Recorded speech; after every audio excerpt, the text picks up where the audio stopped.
They built the bomb. They got the driver's license. The informant, the FBI informant, a fellow named Salam, a 43-year-old former Egyptian army officer, he was given the assignment to put the bomb together. And he went to his supervisor, his FBI supervisor, and said, we're going to put a dummy bomb in here, right? And the FBI supervisor said, no, we're going to put a real bomb. The FBI actually carried out the attack on the World Trade Center in 1993. They actually hired Ahmad Salam and paid him $1 million and gave him real explosives, a detonator, and told him to build a bomb and to give it to the foolish people that he was controlling to allow them to attack the World Trade Center complex. Unfortunately for them, there were only 6 people killed, not enough to pass the legislation. So what happened is 2 years later, April 19, 1995, down comes Oklahoma City Murrah building, 168 people killed. 1 year later, the anti-terrorism legislation that takes away many of our constitutional rights and civil liberties is passed.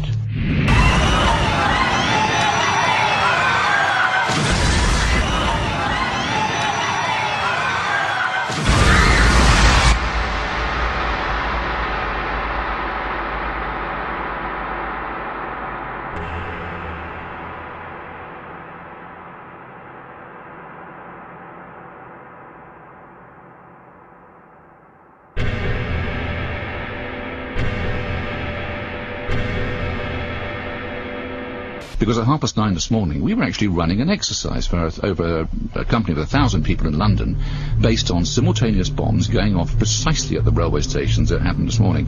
So I still have the hairs on the back of my neck standing upright. To get this quite straight, you were running an exercise to see how you would cope with this, and it happened while you were running the exercise? Precisely.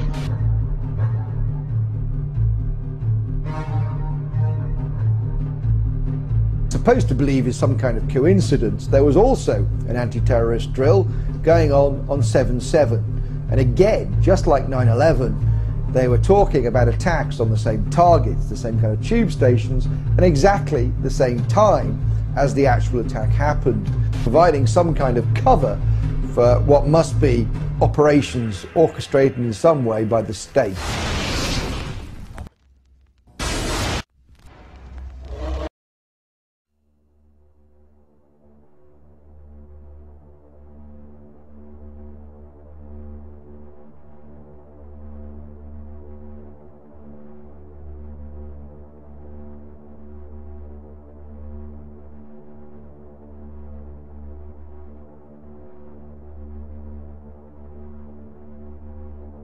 I am absolutely appalled at how much people in this country do not think.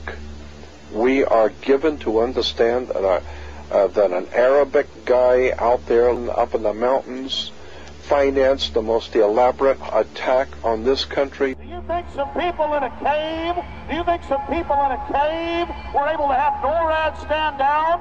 Do you think that people in a cave were able to have all of this happen? And when I think about how many Americans were killed in New York City, and believing as I do that this thing was a setup job, this is a textbook operation that Nazis used, and they've used it over and over again. America has been suckered in one more time. I don't have to tell you things are bad. Everybody knows things are bad. The dollar buys a nickel's worth. Banks are going bust. Shopkeepers keep a gun under the counter. Punks are running wild in the street. There's nobody anywhere who seems to know what to do, and there's no end to it.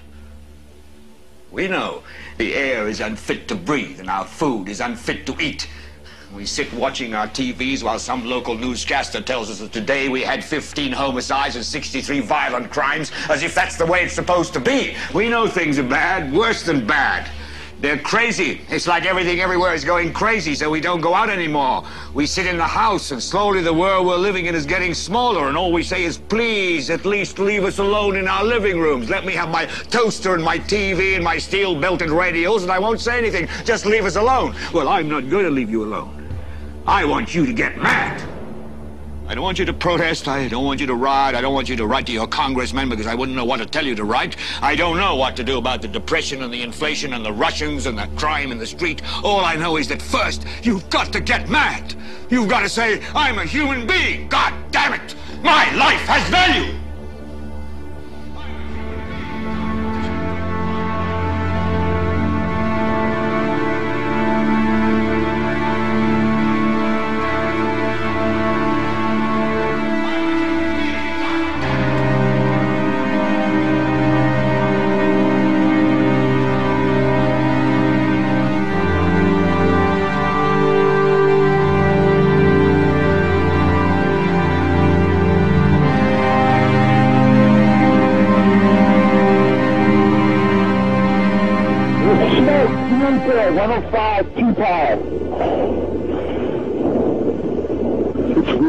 It's black, it's iron. My wife thinks I'm all right. I called her and said I was leaving the building. I was fine, and bang. The three of us, 2 broken windows. Oh, God!